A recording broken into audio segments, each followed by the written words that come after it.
In a bustling town where silk traders flaunted their wealth and caravans filled the markets with perfumes and jewels, there lived a humble weaver named Sami. His home was a single small room with cracked walls.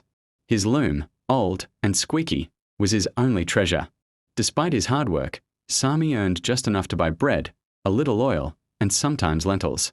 His children often wore patched clothes, and his wife stretched meals so thin that hunger became a familiar guest. Yet Sami never complained. Whenever someone asked how he was doing, he would smile and say, "Alhamdulillah, praise be to Allah." One evening, after a long day of weaving, Sami passed by a rich man's house. Lanterns glowed in the windows, music drifted into the streets, and tables overflowed with roasted meats, honeyed fruits, and fine sweets. For a moment, Sami's heart tightened.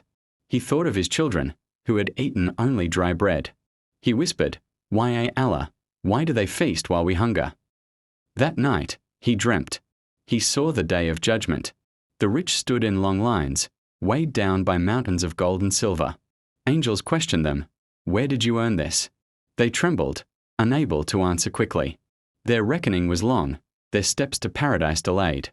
Then Sami saw the poor, men and women in simple garments, their faces shining with patience. They were ushered swiftly into paradise, their trials behind them.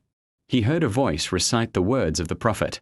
The poor Muslims will enter paradise before the rich by half a day, and that is 500 years. Sami awoke with tears on his face. He realized that his hunger, his patched clothes, and his meager home were not a curse, but a key, perhaps a faster path to eternal bliss. From that day, he carried his hardships like a crown. When his children asked why they had less than others, he hugged them close and said, "Because Allah loves us enough to test us, and our reward is waiting." Years later, when Sami passed away, his neighbors remembered him not as the poor weaver, but as the man who taught them that dignity is not in wealth, but in patience.